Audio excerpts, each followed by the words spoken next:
राजस्थान के एक छोटे से गांव में एक लड़का रहता था, राहुल। उसका परिवार बहुत गरीब था। माँ बीमार रहती थी और पिता एक पुराने कबाड़ी की दुकान में काम करते थे। राहुल दिन भर गांव के आसपास कचरा बीनता ताकि कुछ पैसे मिल जाएं और घर का चूल्हा जल सके। एक दिन वह गांव के बाहर जंगल की तरफ चला गया, जहां पुरानी चीजें फेंकी जाती थीं। पेड़ों के झुरमुटों के बीच उसे एक अजीब सी धातु की बोतल मिली। रंग सुनहरा, डिजाइन जटिल और ढक्कन कुछ ऐसा जैसे सदियों से नहीं खुला हो। राहुल ने सोचा, अगर यह बोतल बिक जाए तो अच्छे पैसे मिल सकते हैं।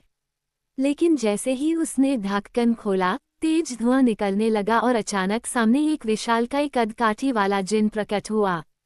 जिन गर्जा, मैं हूँ जमहार, जादुई जिन, जिसने मुझे आजाद किया। अब मैं उसका गुलाम हूँ।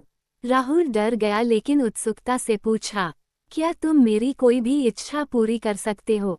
जिन मुस्कुराया और बोला, 3 इच्छाएं, सोच समझकर मांगना। राहुल ने बिना देर किए कहा, मेरी पहली इच्छा है कि मेरी माँ बिल्कुल ठीक हो जाएं।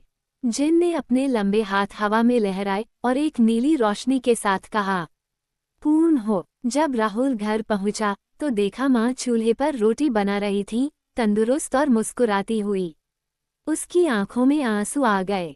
माँ ने भी हैरानी से पूछा, मुझे अचानक ये ताकत कहाँ से आ गई? राहुल ने कुछ नहीं बताया, बस कहा, भगवान ने चमत्कार कर दिया माँ। अगले दिन राहुल ने दूसरी इच्छा मांगी, मैं चाहता हूँ कि हम अमीर हो जाएं, हमारे पास एक बड़ा घर हो, खूब सारा खाना हो और कोई दुख ना हो।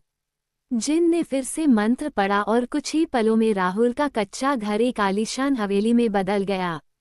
सोने चांदी की चीजें, नौकर चाकर, मोटर गाड़ियां, सब कुछ था। गांव वाले हैरान रह गए। कुछ जलने लगे, कुछ ने सोचा कि राहुल के सिर पर कोई भूत चढ़ गया है। राहुल खुश था, लेकिन उसे जिन की चेतावनी याद थी, हर चीज की एक कीमत होती है। धीरे धीरे राहुल में बदलाव आने लगा। वो गरीब दोस्तों से दूरी बनाने लगा, नौकरों को डांटता और अपनी माँ की बात नहीं मानता। उसकी आंखों में पैसे की चमक और दिल में घमंड था। माँ कई बार समझाती, बेटा ये सब कुछ अस्थायी है, इंसान को इंसानियत नहीं छोड़नी चाहिए। लेकिन राहुल अब सुनता नहीं। एक रात उसने सोचा, मेरी तीसरी इच्छा से मैं राजा बन जाऊं, पूरी दुनिया मेरे सामने झुके। राहुल ने जिन को बुलाया और कहा, मैं दुनिया का सबसे ताकतवर राजा बनना चाहता हूँ। जिन गंभीर हो गया, क्या तुम तैयार हो उस शक्ति के बोझ को उठाने के लिए?